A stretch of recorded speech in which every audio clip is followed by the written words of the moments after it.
मंगलम भगवान वीरो मंगलम गौतमो गणी मंगलम कुंद कुंदायो जैन धर्मोस्तु मंगलम सर्वमंगल मांगल्यम सर्वकल्याणकारकम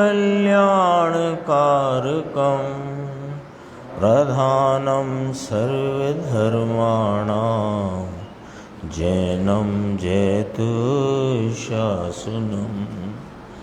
मैं नमो तीर्थनायक को नमो ओंकार वाणी को नमो उन कुंद प्रभु को जिन्होंने ओंकार धारण की।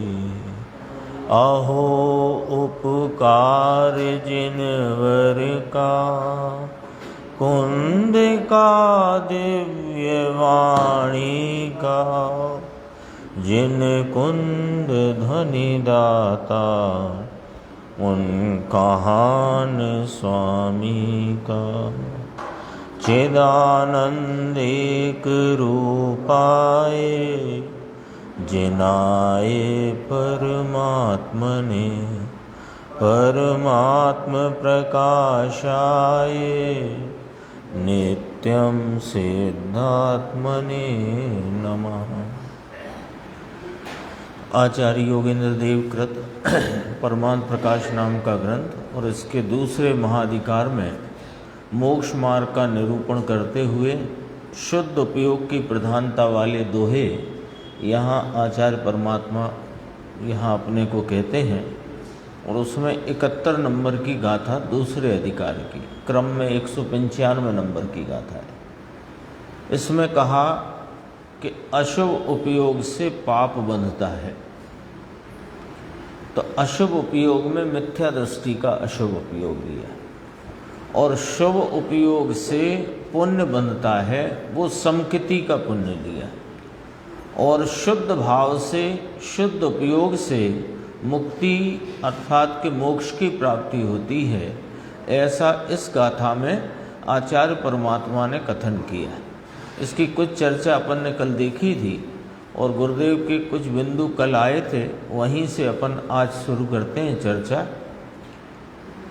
पाप के संदर्भ में तो स्पष्ट है कि मिथ्या दृष्टि, जिसे अपनी आत्मा का भान नहीं, जो रागादि भावों में लाभ बुद्धि से धर्म बुद्धि से प्रवर्तता है, उसको मिथ्यात्व का आश्रव मिथ्यात्व का पाप होने से उसके सब भाव पापमय गिने गए हैं।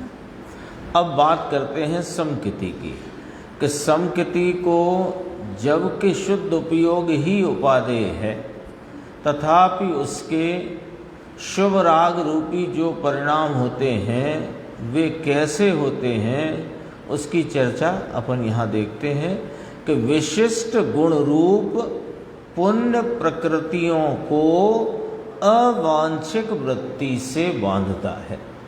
समकिति अपने स्वरूप का दृष्टिवंत श्रद्धानी वह शुद्ध उपयोग मात्र को ही उपादेय करता हुआ अपने एक शुद्धात्मा के ही अवलंबन में रहने की वांछा रखता है, तथापि कमजोरी से पुरुषार्थ की नबलाई हीनता से उसके जो शुभ परिणाम उत्पन्न हो जाते हैं तो उसको उस शुभ राग की और राग के फल की वांछा नहीं है।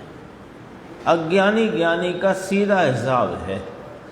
अज्ञानी को राग की वांछा है और राग के फल की वांछा है। वह जो कुछ भी कषाय की मंदता में देवगुरु शास्त्र जैसे प्रशस्त निमित्तों के अवलंबन में जितना भी वर्तता है अज्ञानी मिथ्या दृष्टि, वह एक तो उस राग की वांछा और राग के फल की वांछा से वर्तता है।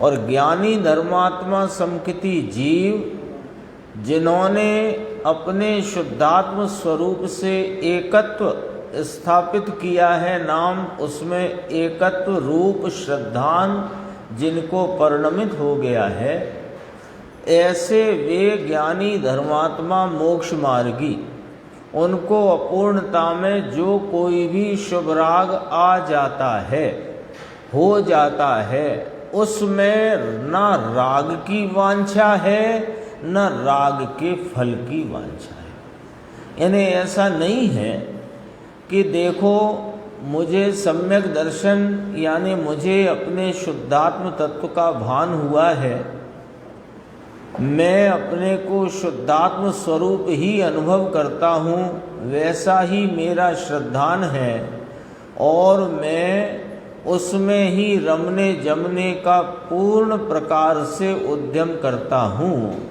तथापि यदि मेरी आत्म आराधना पूर्ण नहीं होगी तो कोई बात नहीं, स्वर्ग आदि मिल ही जाएंगे।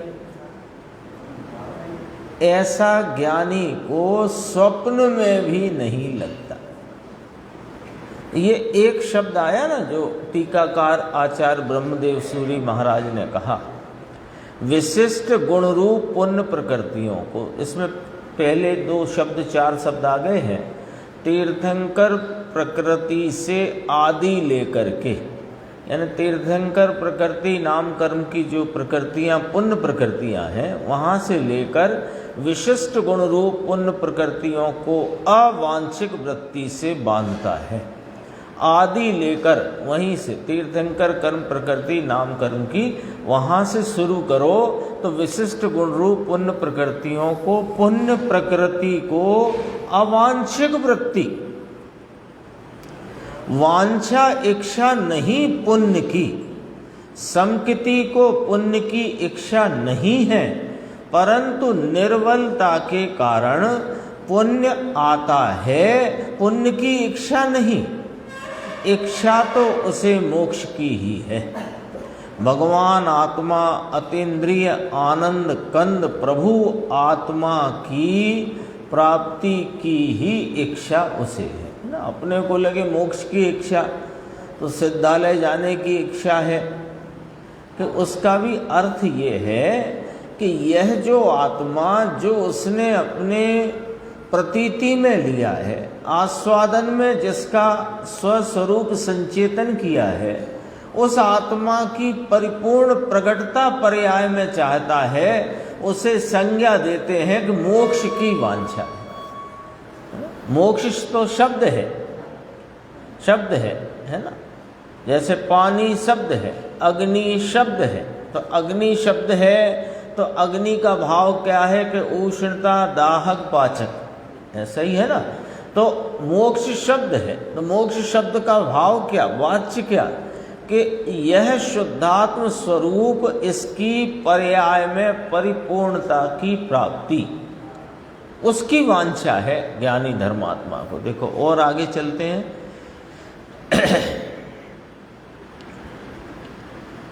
अब शुद्ध भाव की बात करते हैं। अशुभ की शुभ की हो गई ना। अब शुद्ध, तो शुद्ध भाव की बात करी तो केवल शुद्धात्मा के अवलंबन रूप शुद्ध उपयोग से अकेला भगवान आत्मा सच्चिदानंद शुद्ध चैतन्य मूर्ति प्रभु आत्मा, उसके अवलंबन से जो परिणाम हों वे शुद्ध होते हैं। यानी शुद्ध भाव को ही मोक्ष कहा। पूर्व की गाथाएं आई ना, 68, 67, 68, 69, सब गाथाओं में एक बात अपने सामने स्पष्ट रीति से आई कि शुद्ध भाव या शुद्ध उपयोग ही मुक्ति का कारण है, मोक्ष का कारण है, या कि आत्मा की परिपूर्ण प्राप्ति का कारण कौन है, कि शुद्ध उपयोग है। अब शुद्ध उपयोग का कारण कौन है, ये वाली बात रखते हैं कि केवल शुद्धात्मा के अवलंबन रूप, यानी जो उपयोग की परिणति, वृत्ति, उपयोग की पर्याय, जो एक केवल शुद्धात्मा को, तो केवल शुद्धात्मा ही कह देते आचार्य, केवल शब्द क्यों लगाया? केवल शब्द कहने का यहाँ पर जो अभिप्राय है वो ये है कि गुण भेद भी नहीं, पर्याय भी नहीं, रागादि तो दूर रहो, पर निमित्त आदि तो अत्यंत भिन्न है।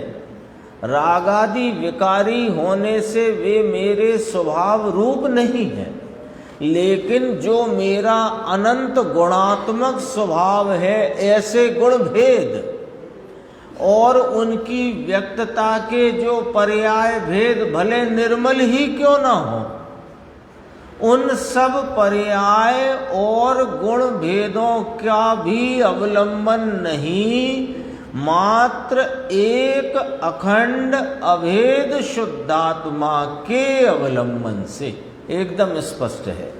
उसके अवलंबन रूप भाव को क्या कहते हैं कि वह शुद्ध उपयोग कहलाता है। आगे स्पष्ट किया ना, अकेला भगवान। अरे आप तो कहते हो कि ये तो अनंत गुणों का साम्राज्य है, अनंत गुण स्वरूप है, इतने इतने गुण हैं कि आकाश के अनंत प्रदेश कि कौन सा प्रदेश अंतिम जिसकी गिनती नहीं, ऐसे आकाश के अनंत प्रदेशों से अनंत गुणे तो इस आत्मा के गुण हैं। फिर अकेला क्यों कह रहे हो? कि वह अनंत गुणात्मक एक अखंड अभेद भाव जो शुद्धात्मा है, उसका अवलंबन लेता हुआ जो परिणाम है, उसका नाम शुद्ध भाव, शुद्ध उपयोग है। गुण भेदों का अवलंबन लेगा तो वह अशुद्धता नाम विकल्प की उत्पत्ति होती है। मैं ज्ञान, दर्शन, सुख, चारित्र, वीर्य स्वरूप हूँ, ये जो गुण भेदों का अवलंबन लेता जो उपयोग का परिणाम है, वहाँ विकल्प उत्पन्न होता है, उसका नाम अशुद्ध उपयोग है, शुद्ध उपयोग नहीं। आया ना ख्याल में? गुण भेद भी जिसमें जगह नहीं पाते, जिसमें माने जिसके आलम्बन में शुद्ध भाव, शुद्ध उपयोग दशा प्रकटती है, उस विषय में उसके ही गुण भेद स्थान नहीं पाते। पर्याय तो एक समयवर्ती और विविध रूपता वाली है, वो तो है ही नहीं, लेकिन त्रिकाल रहने वाले, एक सरखे रहने वाले, जो उसके ही अनंत गुण स्वभाव हैं, वे गुण स्वभावों के भेद, ज्ञान, दर्शन, सुख, चारित्र, वीर्य, प्रभुता, विभुता, ईश्वरता आदि, ये कोई भी इस विषय में स्थान नहीं पाते। विषय को खोला है यहाँ, बात तो शुद्ध उपयोग की करना है। यदि अपन चलें इस विषय में तो ठीक है साहब, हम समझ गए मिथ्या दृष्टि को अशुभ भाव से पाप बनता है, समकृति को शुभ भाव जो कि अवांछापने, अवांछिक वृत्ति से उसको होते हैं, उसको विशिष्ट पुण्य प्रकृतियों का बंध होता है, और शुद्ध उपयोग से मोक्ष होता है। ठीक है, हो गई पढ़ाई पूरी गाथा की। लेकिन शुद्ध उपयोग जिसके आलम्बन से होता है, यानी अपन पीछे से चर्चा चलती आई है ना पूर्व में से, कि शुद्ध उपयोग ही मोक्ष का कारण है, अथवा दूसरे शब्दों में कहो तो शुद्ध उपयोग ही सादी अनंत सुख प्राप्ति का एकमात्र उपाय है। तो शुद्ध उपयोग का कारण तत्व कौन, वो तो पहचानना पड़ेगा ना, वहाँ भूल नहीं हो जाए, वहाँ भूल न हो जाए, इसलिए उसकी चर्चा चलती है। देखो, देव, गुरु और शास्त्र के अवलंबन से भी समकृति को शुभ होता है, शुद्ध नहीं होता। समझ में आया? ये तो बात बापू धर्म की गहन है। तीर्थंकर सर्वज्ञ देव ने जो केवल ज्ञान में देखा, प्रत्यक्ष देखा, उसकी ये बात है। सर्वज्ञ देव केवल ज्ञानी परमात्मा अपने एक समय के केवल ज्ञान में स्वयं को और सारे जगत को प्रत्यक्ष उनके द्रव्य गुण पर्याय सभी को जानते हैं। तो उस ज्ञान में उन्होंने आत्मा का जो स्वरूप देखा, आत्मा नाम शुद्धात्मा का जो स्वरूप देखा, शुद्धात्मा अर्थात आलम्बन भूत शुद्धात्मा जिसे कहा, तीन बार आई बात, आत्मा शुद्धात्मा आलम्बन भूत शुद्धात्मा, 3 बार आई बात। आत्मा यानी कि मैं कौन हूं कि मैं तो त्रिकाल शुद्ध स्वरूप शुद्धात्मा हूं। तो कैसा शुद्धात्मा जिसका आलम्बन लेना चाहिए, वह तो गुण भेद पर्याय भेद से भी रहित एकला अखंड अभेद शुद्धात्मा,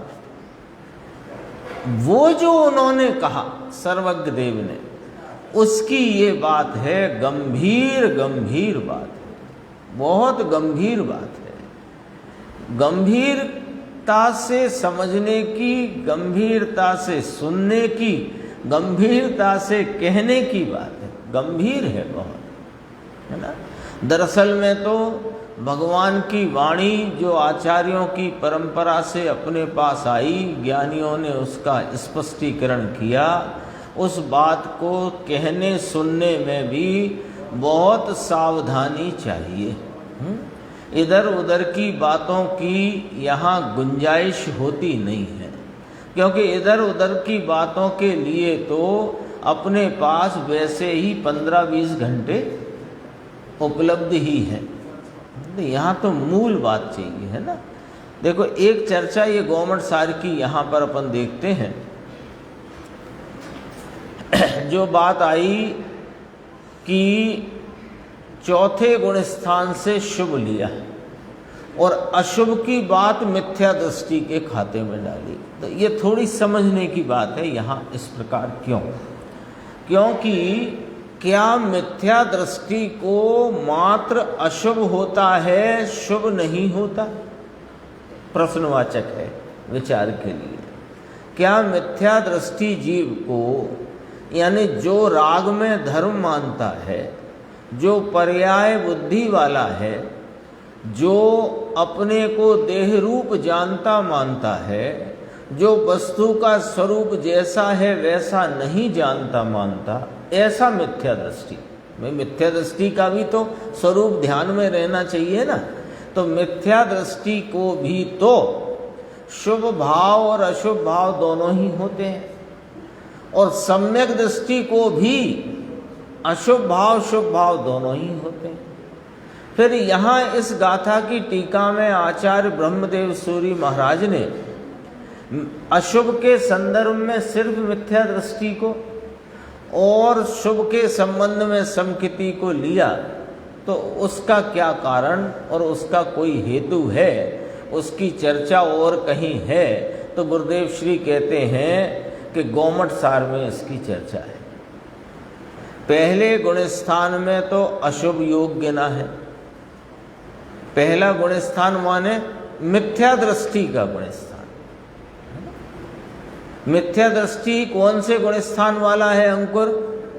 पहले गुण स्थान वाला। तो ये जीव अनादि से प्रथम गुण स्थान में ही है, और जब इस शुद्धात्मा का आलम्बन लेता है तो चौथा गुण स्थान प्रकट होता है, दूसरा तीसरा नहीं, है ना। ये थोड़ा व्यवस्था क्या है वो समझना।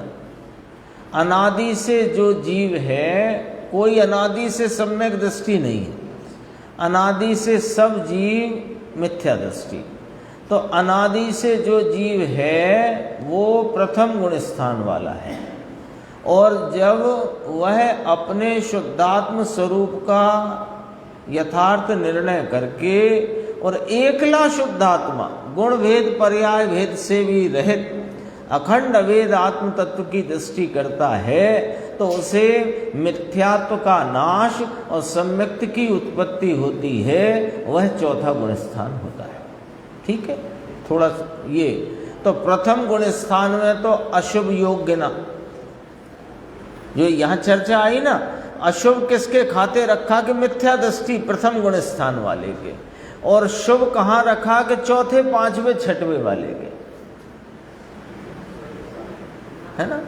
तो ये गौमट सार में आया। देखो, अशुभ परिणाम ही गिने पहले गुण स्थान वाले को, गौमट सार चौथे गुण स्थान से शुभ लिया है, और ये तो शुद्ध इस चौथे गुण स्थान से सम्यक दर्शन हुआ।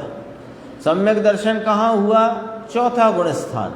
तो चौथे गुण स्थान में 3 प्रकार के परिणाम, एक पहले गुण स्थान वर्ती मिथ्या दृष्टि को 2 प्रकार के परिणाम, शुभ और अशुभ, और गिने जाएंगे सब अशुभ।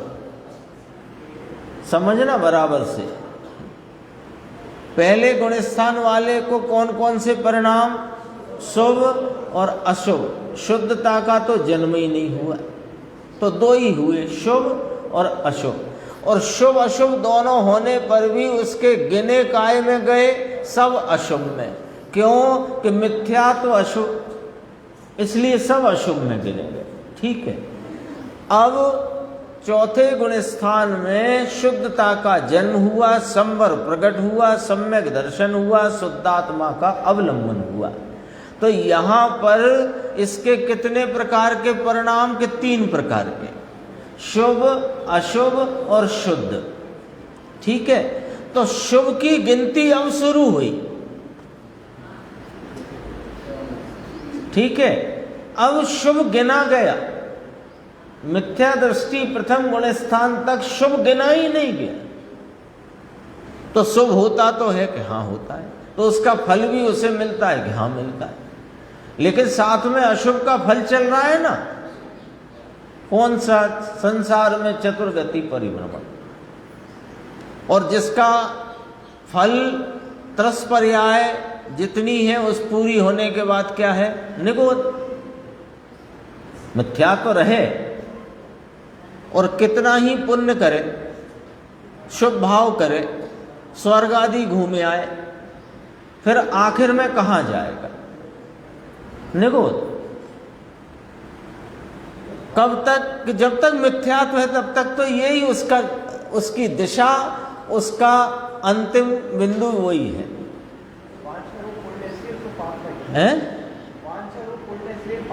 वांछा रूप पुण्य है इसलिए पाप है, ऐसा अपन इसलिए कहेंगे कि वांछा रखना पुण्य की ये मिथ्यात्व है।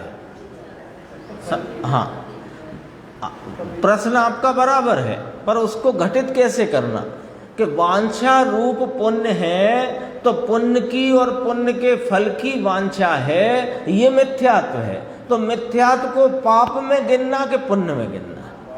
तो मिथ्यात्व तो पाप में गिना जाएगा, तो इसलिए वो पाप है, इसलिए वो अशुभ में गिना गया, मिथ्या दृष्टि का भी।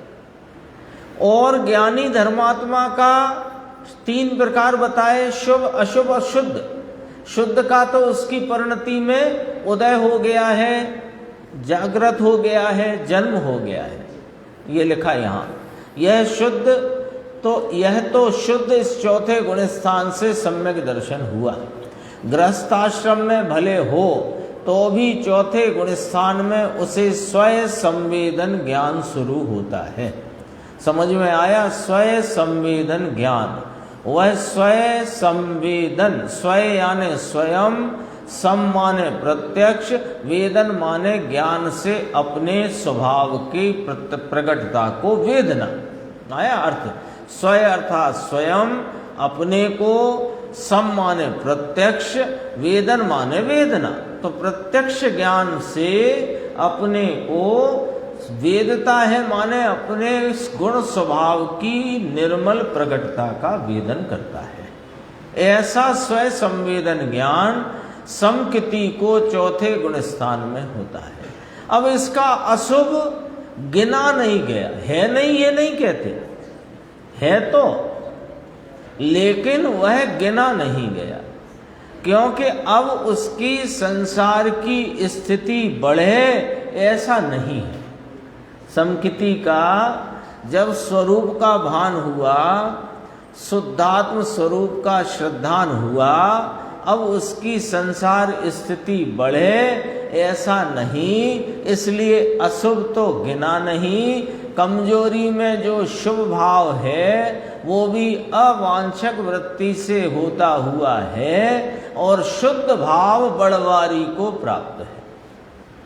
ठीक है, समझ में आया? अब ऐसी बात जगत को कठिन पड़े, बाहर में मान के बैठा हो ना, गवर्नमेंट सार का लिया, कोई कहे कि अध्यात्म से समझाते हो कि अध्यात्म की बात को सिद्धांत से के सिद्धांत ग्रंथ से समझाते हैं।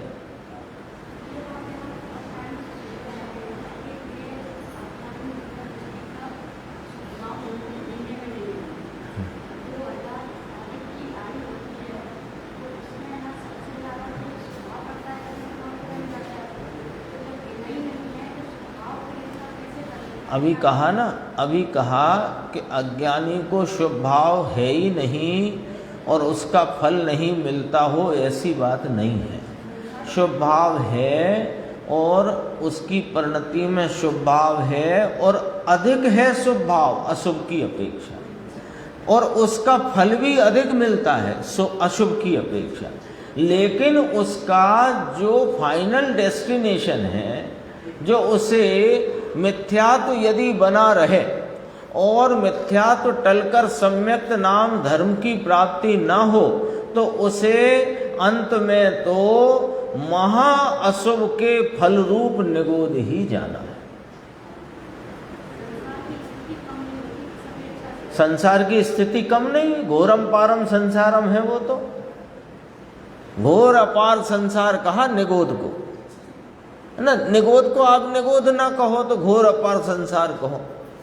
और चार गति को ये घूमने फिरने हवा खाने की है, और वास्तविक गति तो पंचम गति है, जहाँ जीव साधि अनंत एक गिलास सुख सुख सुख आनंद आनंद शांति वीतरागता में प्रवर्तता है, भोगता है, वेदता है।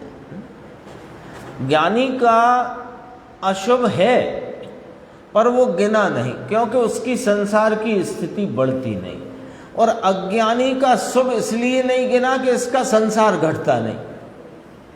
ये अपेक्षा देखो आप, उसकी संसार की स्थिति अब बढ़ेगी नहीं धर्मात्मा की, तो उसका अशुभ गिना नहीं गया। अशुभ भी है, उसका फल भी है, ऐसा नहीं है। राजा श्रेणिक को पूर्व में बन गई थी, यो सब बातें हैं, लेकिन वो सब बात को जरा गौण कर दो तो अभी है कि नहीं उसको फल, है ना।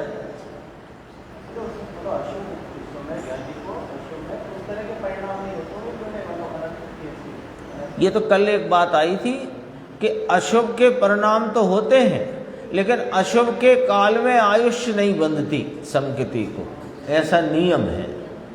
युद्ध में खड़ा हो, भाई पर चक्र चलाए, वो तो दोनों तद्भव मोक्षगामी थे, लेकिन कोई और भी स्थिति ले लो तो ज्ञानी धर्मात्मा हो, ज्ञानी धर्मात्मा युद्ध में हो और तलवार आदि अस्त्र शस्त्रों से लगातार प्रहार करता हो, हिंसा करता हो, तो भी उसको उस समय में आयुष्य नहीं बनेगी। अब आपको तो पहले यही अजीब लगेगा कि समकिति ज्ञानी धर्मात्मा युद्ध में ऐसा कैसे करे, पर वो चौथे गुण स्थान में ऐसा हो सकता है, ऐसा, पर लेकिन अनंतानुबंधी नहीं है वहाँ, अटपटी सी लगती है कुछ बातें, उसके लिए प्रथमानुयोग पढ़ोगे तो थोड़ा थोड़ा स्पष्ट होएगा। आगे चलते हैं।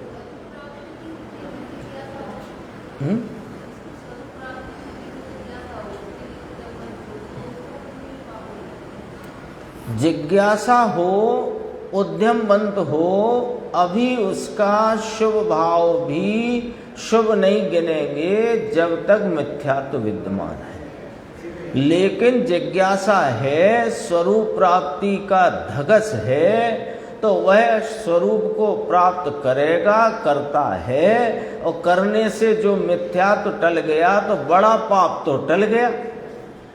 41 कर्म प्रकृतियों का बंध रुक गया अनंतानुबंधी का अभाव हो गया और अब उसका शुभ गिना जाएगा, क्योंकि वो अपने को लग रहा है कि ये तो सम्यक प्राप्ति के उपाय में है, पर उपाय में है ना, प्राप्त होना चाहिए, नहीं कहा जाएगा, नहीं कहा जाएगा। वो तब तक, यद्यपि कि इस शुभ के बाद वो आगे बढ़कर स्वरूप का आलम्बन लेकर प्राप्त कर ले तो वह पाप टले ना मिथ्यात्व का। दरअसल में पहले मिथ्यात्व को पाप स्वीकार करना सीखना पड़ेगा, यानी स्वीकार करना पड़ेगा उसको। हमें मिथ्यात्व पाप नहीं लगता, हाँ विषय कषाय पाप लगती है, मिथ्यात्व पाप नहीं लगता। जबकि विषय कषाय से भी भयंकर, एक जगह तो आया था, सप्त व्यसन से भी बड़ा पाप है मिथ्यात्व,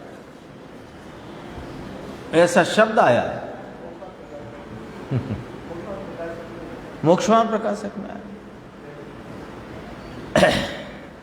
थोड़ी थोड़ी चर्चा लेते हैं फिर अपनी। देखो एक और चर्चा आई कि साहिब शास्त्र में सो ऐसा आता है कि श्रावक ने मुनि को मोक्ष में स्थापित किया, ऐसा आता है ना। ये वाली बात थी कि यहाँ से देख लो, थोड़ा जल्दी जल्दी से देख लेंगे। ये एक बात बहुत चलती है, शरीराद्रम खलु धर्म साधनम, तो कहा हुआ तो निमित्त से कथन किया गया है। निमित्त का अर्थ ही होता है वह धर्म का कर्ता नहीं। निमित्त है परंतु निमित्त करता नहीं। निमित्त यदि करता हो तो उसे निमित्त कहते नहीं, है ना। जिसने खुद कार्य किया हो उसे फिर सहयोगी कौन कहेगा।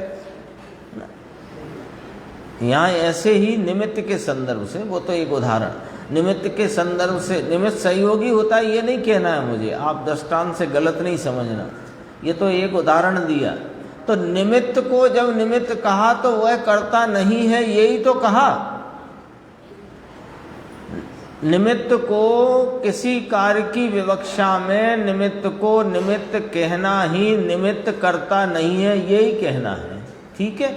अभी देखो, निमित्त करता नहीं तो कहा व्यवहार साधन है, कि व्यवहार साधन यानी कि निमित्त है, इतना ही कहा है जनवाणी में। तो शरीर माध्यम है कि ये बात कहीं नहीं है, अभी बात हो गई पुरुषार्थ सिद्धि उपाय में है। यहाँ जो बात चलती है कि राग व्यवहार साधन, वह धर्म का साधन नहीं, धर्म नहीं है। दया दान व्रत पूजा तप वह भी राग है, वह भी धर्म का साधन नहीं, वह तो विकार है। अब अरे जगत को कहाँ जाना है। तो मुनि को आहार दान देने का भाव आता है कि समकिति हो उसे पुण्य बंधता है आहार दान से। बिल्कुल एकदम एक एक शब्द समझना।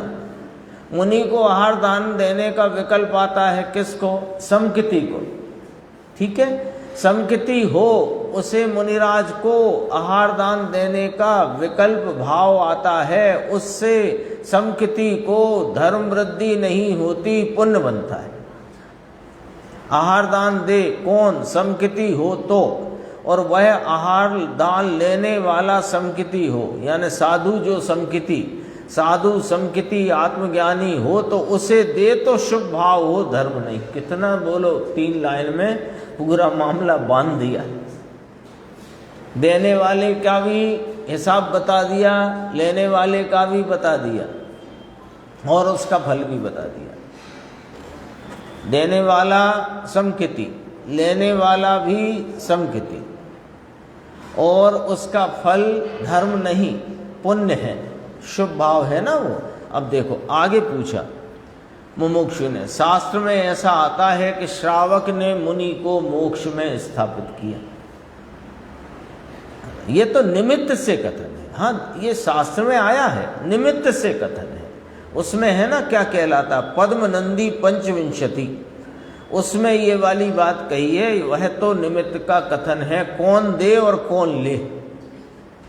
अब मूल बात पे आओ, निमित्त का कथन है तो निमित्त में ऐसा कहा कि श्रावक ने अपने परिणामों की मंदता में धर्म की प्रभावना के भाव से मुनिराज को आहार दान दिया तो विकल्प हुआ ऐसा, तो दिया कहने में आया और मुनि ने आहार लिया। तो मुनि जो आत्म आराधक हैं वे आत्म आराधना उनकी निर्विघ्न चलती रहे इस भावना से दिया, और उस आत्म आराधना के द्वारा मुनिराज ने पूर्ण आत्म आराधना को करके मोक्ष की प्राप्ति की। तो निमित्त से कथन किया कि श्रावक ने मुनि को मोक्ष में स्थापित किया। कितनी बात, इतनी सी बात कही, उसका अर्थ कितना पूरा निकालना पड़ेगा। अब आहार दिया तो आहार देने वाला श्रावक कौन, आहार अलग वस्तु है, उसका परिणाम अलग वस्तु है। मुनिराज आहार लेने वाले कौन, आहार अलग वस्तु, मुनिराज अलग और मुनिराज का शरीर अलग, सब भिन्न भिन्न देखो ना। अब सबको सबके खाते में डाल के रखो तो देने वाला कौन और लेने वाला कौन के कोई नहीं।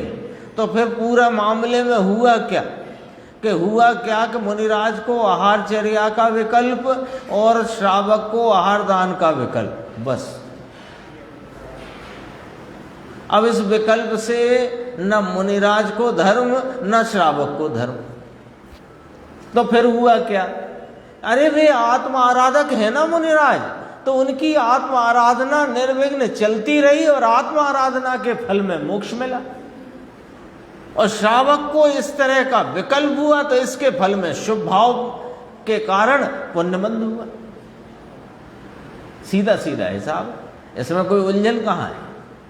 सबको अपनी अपनी जगह पे रख दो, जो भी मामला है ना। ये थोड़ा उल्टा चलता है। जैसे रसोई बनती है ना, तो रसोई में तो सब आजकल सब जमा रहता है अलमारी में या जहाँ जहाँ भी। तो इसमें क्या क्या डलना है तो वो अपने अपने स्थान से उठ के आता है, वो सामग्री जीरा हल्दी सौंफ जो भी होता है वो अपने अपने स्थान से आता है, आकर के एक जगह डलता है और वो रसोई की जो कोई भी डिश है वो तैयार हो जाती है। यहाँ जरा उल्टा करना है। यहाँ जो कुछ है पूरे एक कथन में वो समझो तैयार डिश है। एक कथन किया कि श्रावक ने मुनिराज को मोक्ष में स्थापित किया, ये एक कथन किया, ये बनी बनाई डिश है। इसमें से जो जिसका है उसको उस डिब्बे में पहुंचाओ। आहार जड़, देने वाले हाथ आदि जड़, लेने वाले मुनिराज का शरीर जड़, और वहां पर जो उनने आहार लिया वो तो जड़ है ही। और इसको क्या हुआ कि विकल्प, और उन मुनिराज को क्या है, आहारचर्या का विकल्प। मुनिराज कौन है कि आत्माराधक, तो आत्माराधना का फल क्या कि मोक्ष। श्रावक को जो आहार दान का भाव हुआ वो शुभ भाव, शुभ भाव का फल पुण्यमय। सब वापस जमा दिया उसी उन्हीं डिब्बे में, तो सब सामने आ गई बात। ऐसा है। अपन लोग खाते हैं ना बना हुआ कुछ, तो अपने को पता नहीं लगता क्या क्या है इसमें। अपन तो दो बातें जानते हैं, अच्छा लग रहा है कि नहीं लग रहा है, दो बातें जानते। जो बनाते हैं वे दूसरे ने बनाया हो और तीसरा खाए तो वो बताए कि इसमें ये नहीं डला और ये डला। तो ऐसे ही यहाँ पर अपने को ज्ञानी जीव वे निकाल लेते हैं, ऐसे अपने को भी समझना चाहिए, तब तो शास्त्र का अर्थ समझ में आएगा।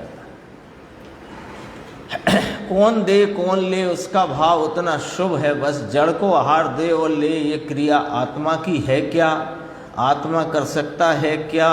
वह परमाणु मिट्टी है, उसे देना और लेना वह आत्मा पर की क्रिया कर सकता है क्या, ऐसा प्रश्न हो। तो चर्चा आई ना, ये बात बहुत कई ऐसे आते हैं कथन चरणानी योग आदि में, प्रथमानी योग में, तो उनका वास्तविक अर्थ अपने को समझना चाहिए। ये गुरुदेव ने थोड़ा सा लिया था, मैं वैसे ही आपको बता देता हूँ। राजा श्रेयांश की बात ली थी। राजकुमार राजा श्रेयांश एकावतारी चरम शरीरी है ना, उनको स्वप्न आया कल्प वृक्ष सूखता है ऐसा स्वप्न आया तो निमित्त ज्ञानी से पूछा कि साहेब इसका ये ऐसा स्वप्न आया, इसका क्या अर्थ क्या है, इसका मतलब क्या है। तो उन्होंने कहा कोई महामुनिराज आपके घर पधारेंगे ऐसा लगता है। तो आहार देने की विधि उन्हें आती नहीं थी। कौन को? राजा श्रेयांश को, है ना। प्रथम इस तीसरे काल की जो भोग भूमि थी ना, उसके बाद ये कर्म भूमि चौथे काल का प्रारंभ हुआ, तभी आदिनाथ आदि कुमार मुनिराज हुए। अब पता नहीं था आहार की विधि क्या है, तो क्या हुआ कि उन्होंने जब ये निमित्त ज्ञानी से पूछा कि ऐसा स्वप्न आया, उनने कहा आपके घर कोई महामुनिराज पधारेंगे। तो ऐसा सुनकर अंदर में हर्ष हुआ और जाति स्मरण ज्ञान हुआ। तो उस जाति स्मरण ज्ञान में उनको ऐसा ख्याल में आया कि इस प्रकार से आहार मैंने कभी दिया था। तो आहार की विधि पूरी की पूरी ख्याल में आ गई और फिर वह आहार दान दिया, है ना। तो वह राजा श्रेयांश को आहार दान देने का जो भाव था उसी से मिलाया जो अभी अपन पढ़ के आए ना, श्रावक मुनिराज को मोक्ष में स्थापित करता है। तो राजा श्रेयांश कुमार को, राजकुमार थे, राजा थे जो कहें अपन, तो उनको ये जो परिणाम आया, ये क्या निर्देश भाई ऐसा करके आया कि ये काम करो, ये बड़े पुण्य का काम है, ऐसा करके आया क्या? जब निमित्त ज्ञानी ने बताया कि कोई महामुनिराज तुम्हारे घर पधारेंगे तो अंदर में हर्ष हुआ। किस बात का? कि आत्मा के साक्षात आराधना करने वाले ऐसे महामुनिराज मेरे घर पधारें और उनके चरण यहाँ पड़ें और मुझे उनके दर्शन हों, ये बड़े सौभाग्य की बात है। ऐसा इससे ये बड़ा पुण्य है, ऐसा करके नहीं, ये बड़ा पुण्य है यदि ऐसा। इतना हर्ष हुआ, उस हर्ष में ही थोड़ा ख्याल में लेते विचार श्रेणी में चढ़े तो जाति स्मरण ज्ञान हो गया, पूर्व भव का ख्याल में आ गया सब कुछ। अब वो आहार देने का विकल्प आया, आएंगे तो आहार देने का विकल्प आया, ऐसा ख्याल में आ गया ना निमित्त ज्ञानी से। तो आहार देने का विकल्प आया तो इससे बहुत पुण्य बन जाएगा मेरे, ऐसा करके आया क्या? अरे अवांछक वृत्ति से, अवांछक वृत्ति से वो आया भाव, कोई उसकी वांछा नहीं पुण्य की, और ये परिणाम होए इसकी भी वांछा नहीं, वो तो आया और वहां पर पुण्य ही बंधा, क्योंकि उसका निमित्त नैमित्तिक संबंध ऐसा है। पुण्य का और जीव के शुभ भाव का निमित्त नैमित्तिक संबंध है, तो बन गया। उसमें वांछा लेकर के नहीं है भाई। सूक्ष्म बात देखो, समकिति है ना कौन? राजा श्रेयांश। आत्मज्ञान है इसलिए शुभ भाव का अवांछित रीति से आश्रव हुआ और उसके निमित्त से पुण्य का बंधन हुआ। पूरा पढ़ लो, यहाँ लिखा नहीं है फिर भी पढ़ लो। अवांछित रीति से शुभ भाव का आश्रव, शुभ भाव का आश्रव माने शुभ भाव परिणति में उत्पन्न हुआ, उससे पुण्य का आश्रव हुआ और पुण्य प्रकृति का बंध हुआ। भाई सूक्ष्म बातें बापू, ये वीतराग का मार्ग बहुत सूक्ष्म है। लोग इसे कुछ का कुछ मान करके बैठे हैं, ये पुण्य, इससे पुण्य बहुत अर्जित होता है। अरे पुण्य की वांछा करना ही पाप है। समझ में आई बात आपके? चलता है ना आजकल, अरे बड़ा पुण्य होएगा इससे, ये वाला कार्य आप करो, यूँ करो, यूँ करो, जो भी चल रहा है तो उसमें बड़ा पुण्य होगा। मैं कहता हूँ और आचार्य भगवान कहते हैं, मैं क्या कहता हूँ, आचार्य भगवान कहते हैं कि पुण्य की वांछा पाप के पुण्य। बोलो, पक्की करो आज बात। पुण्य की वांछा पुण्य है कि पाप है? क्यों पाप है? कि मिथ्यात्व है, और मिथ्यात्व से बड़ा पाप इस जगत में कौन सा? ख्याल में आई बात? नहीं बैठी निर्देश भाई बात? बैठी कि नहीं बैठी? पुण्य की वांछा,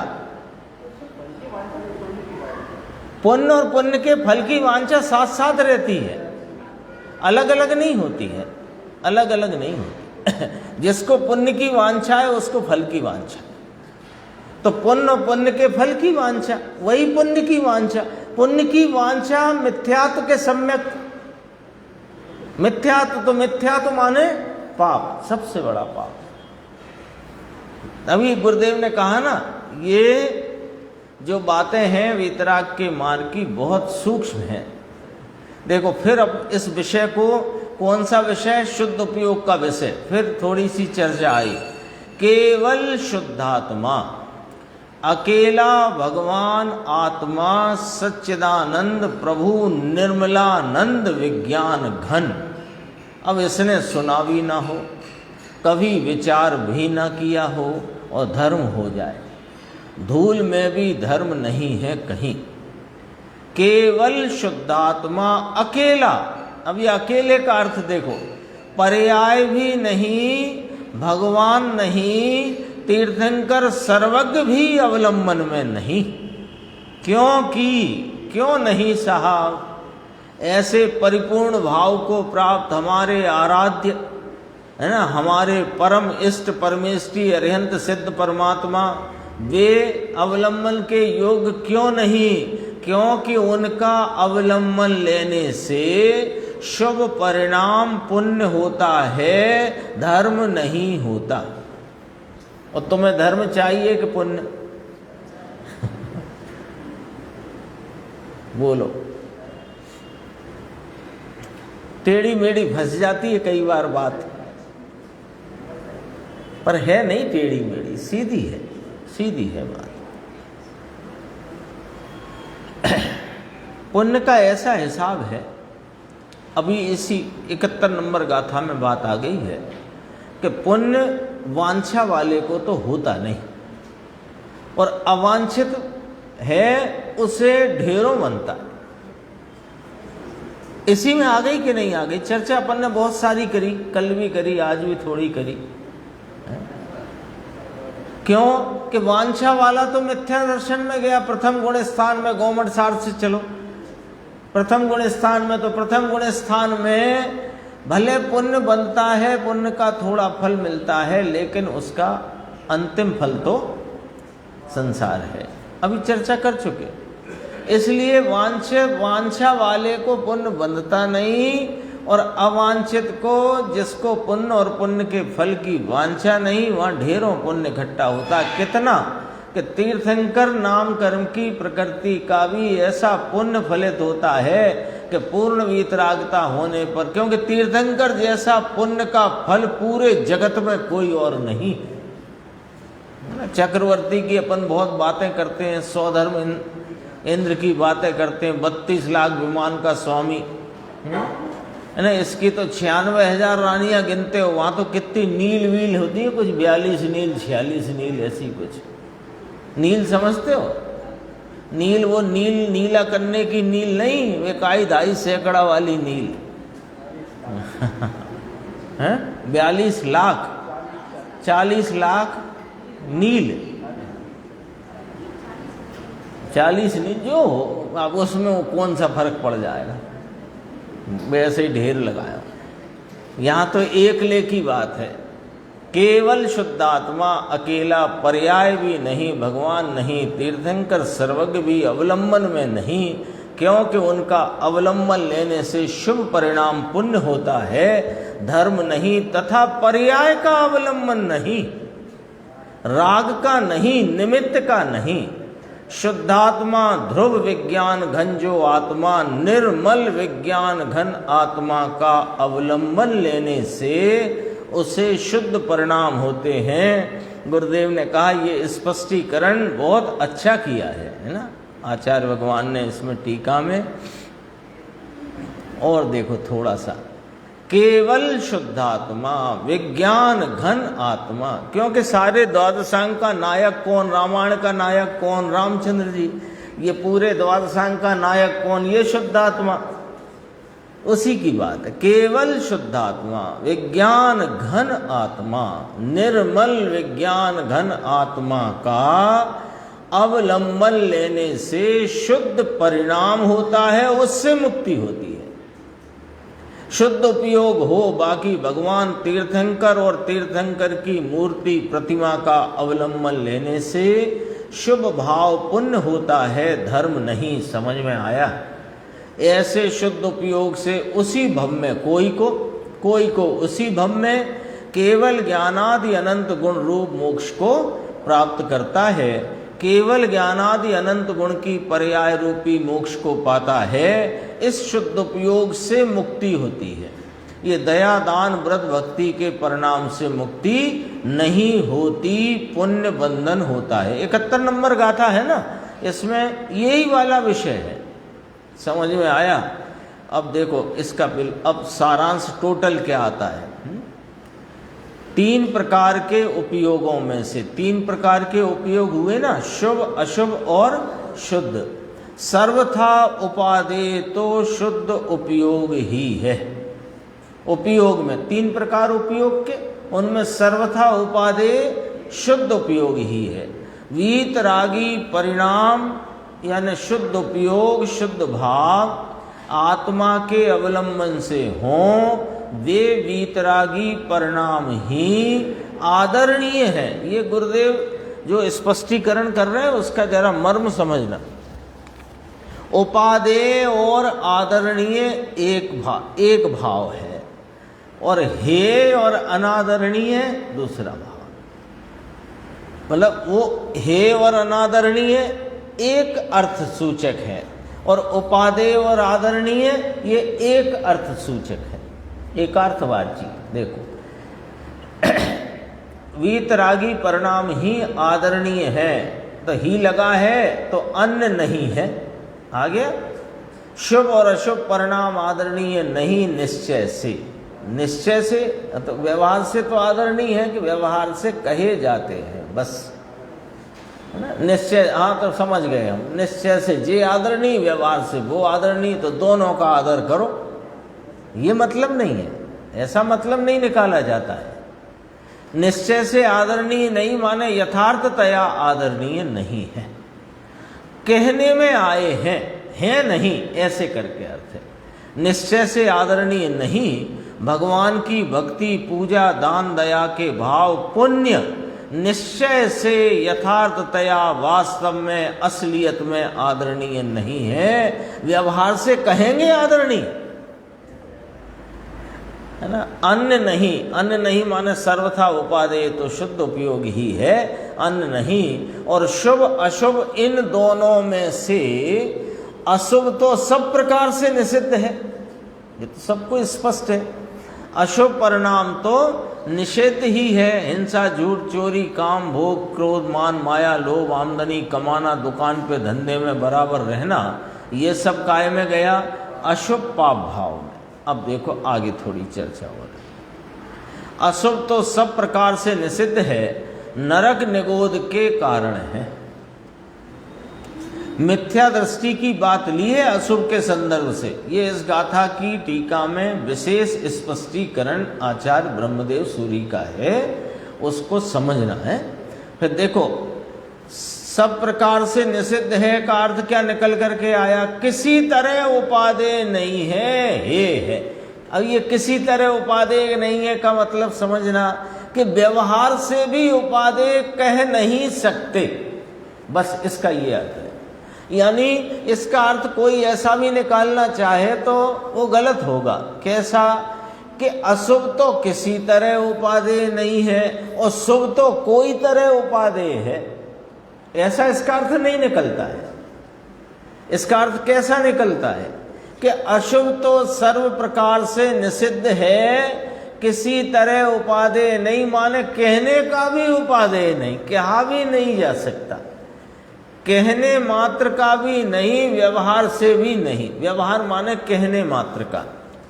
हे है आगे बढ़ती बात। अशुभ भाव तो पाप है, अकेला हे है तथा, ये स्वयं स्पष्टीकरण किया है। मुख्य वृत्त्या शुद्ध उपयोग वह उपादेय। मुख्य वृत्त्या माने मुख्य रूप वृत्ति से तो शुद्ध उपयोग ही उपादेय है। इसलिए जरा और निकाला, फिर कहा देखो शुभ उपयोग, दो की बात हो गई। अशुभ को तो सर्व प्रकार निषिद्ध है, उसे तो किसी प्रकार उपादेय कहा भी नहीं जा सकता, है ही है, ठीक है। दूसरी बात, तो उपादेय कौन कहा कि मुख्य वृत्त्या शुद्ध उपयोग ही एक उपादेय है, ये बात कही। अब एक उपयोग और रह गया, शुभ उपयोग।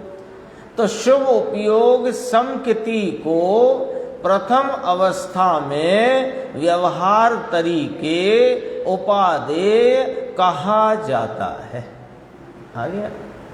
जब मैंने पढ़ा तो मुझे ऐसा लगा कि जब आपने उपयोग गिनाए थे तो ऐसे गिनाए थे अशुभ, शुभ और शुद्ध, और जब उपादेयता वाला जो आपने यहाँ सारांश प्रस्तुत किया आचार्य ब्रह्मदेव सूरी महाराज, तब आपने अशुभ को निषिद्ध करके फिर शुद्ध को उपादेय करके फिर शुभ की बात क्यों करी? ऐसा क्रम क्यों बिगाड़ा? पहले आपने अशुभ, शुभ और शुद्ध की बात करी थी उस क्रम से कि अज्ञानी मिथ्या दृष्टि को अशुभ है, सम्यक दृष्टि को अवांछक वृत्ति से शुभ है, और केवल शुद्धात्मा के अवलंबन से शुद्ध भाव है। यही था ना पूरा मामला। अब जब सारांश रूप आपने तीनों भावों के संदर्भ में हे उपादेयता का वर्णन किया, तो आपने पहले पाप को हे बताया कि सब प्रकार से निषिद्ध है, किसी भी तरह से उपादेय नहीं, हे ही है। फिर आप शुभ की बात करते दूसरे नंबर पे, फिर शुद्ध की करते, तो आपने बीच में शुद्ध की क्यों करी और फिर शुभ की क्यों करी? उसका भी तो कोई कारण होगा कि शुभ भाव तो उसको ही गिनेंगे, उसको ही बताया जाएगा, अथवा उसे ही व्यवहार से उपादेय कहा जाएगा जिसको शुद्ध प्रकट हुआ है। जिसको शुद्ध प्रकट ही नहीं हुआ उसको कहां से कह देंगे? बोलो।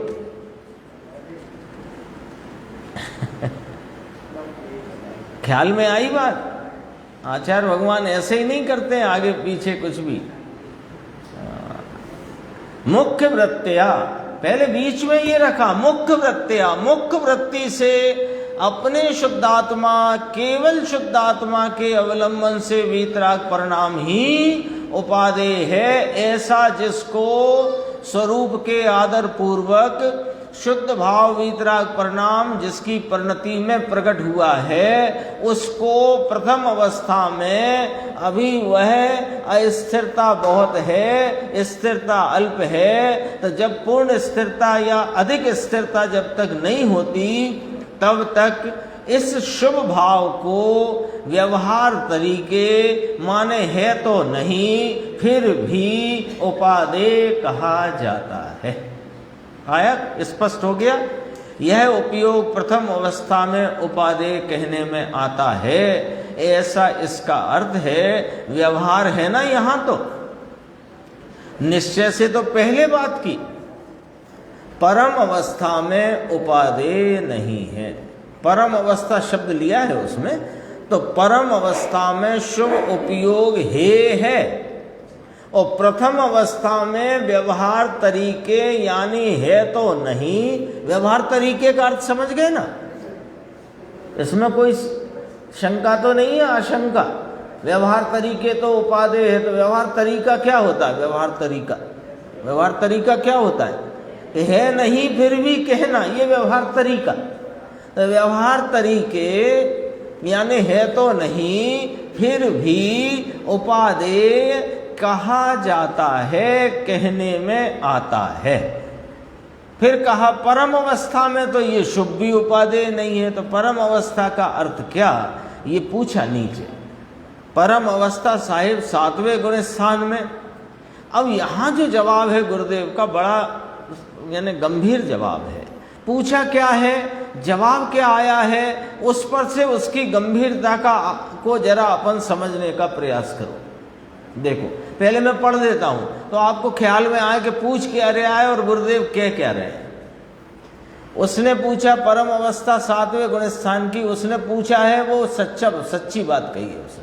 उसने पूछा है ना, वो बात तो सच्ची कही है कि परम अवस्था यहाँ मोक्ष मार्ग के संदर्भ में है ना, यहाँ मोक्ष को शामिल नहीं करना, मोक्ष मार्ग के संबंध में परम अवस्था 7वें और आगे के गुण स्थान की है। उसका प्रश्न क्या था, उसने जो समझा उसको वो पुष्ट करना चाहते थे गुरुदेव से कहकर। अब गुरुदेव कैसा जवाब देते हैं वो देखो। वह हे ही है, चौथे से हे ही है, चौथे गुणस्थान संकित से, संकित हुआ ना चौथा गुणस्थान, चौथे गुणस्थान संकित वाले गुणस्थान से पुण्य का भाव हे है, राग है ना, वह तो राग है। अब देखो प्रश्न क्या था, जवाब क्या है। देखा, प्रश्न तो पूछा था परम अवस्था साहिब 7वें गुण स्थान की। अब जो प्रसंग में चलता आ रहा था तो और कोई वक्ता होता तो यही कहता कि हाँ परम अवस्था 7वें और आगे के गुण स्थान की समझना, जो अपन ने अभी बात की। पर गुरुदेव ने क्या कहा, गुरुदेव ने ये बात को जो ऊपर कहे ना, प्रथम अवस्था में व्यवहार तरीके उपादेय कहा जाता है, उसको व्यवहार तरीके उपादेय कहा जाता है। ये जो लाइन आई थी ना, इसको खोल दिया गुरुदेव ने नीचे लाके, इसमें उस बात को यहाँ खोला कि जो प्रथम अवस्था में व्यवहार तरीके माने है तो नहीं, फिर भी उपादेय कहने में आया है, वो वास्तव में है ही है। वहां से मिलाओ, वो शुभ भाव, समस्त शुभ भाव हे ही है, चौथे से हे ही है। वहां तो कहा था प्रथम अवस्था में वो उपादेय है, तो कहा व्यवहार तरीके यानी है नहीं, कहने में आया है, उस तरीके उपादेय है। असलियत ये नीचे की 1.5 लाइन कि वह सर्व शुभ भाव हे ही है, चौथे से हे ही है। चौथा माने क्या, चौथा गुणस्थान समकिति का, वहां से पुण्य का भाव हे है। तो पहले तो उपादेय है ना साहब। अब अपना प्रश्न कि चौथे से तो हे है, पर चौथे के पहले तो उपादेय है ना साहब। अरे उपादेय माना है तभी तो चौथे के पहले में पढ़े हो। नहीं आई बात समझ में? देखो राग का रसिया तो ऐसे ही इसमें से अर्थ निकालता है कि चौथे से हे कहा है, चौथे के पहले तो उपादेय जानना, जबकि ज्ञानी कह रहे हैं कि चौथे के पहले उपादेय जानते हो, इसीलिए तो पहले में पढ़े हो। यह है इसका अर्थ, चौथे गुण स्थान सब। अब तो उसने हे उपादेय का हिसाब किताब कर दिया है और उपादेय को उपादेय करके अपने स्वरूप के निर्मल भावों का आस्वादन करके उसमें प्रतीति की है, उसको तो है ही। लेकिन जिसने इसको उपादेय कर रखा है उसको संकित नहीं होता, चौथा गुणस्थान नहीं होता। पुण्य का भाव हे है, राग है ना, वह तो राग है। यहाँ तक अपनी 71 की चर्चा आई। अब 72 की चर्चा अपन आगे की स्वाध्याय में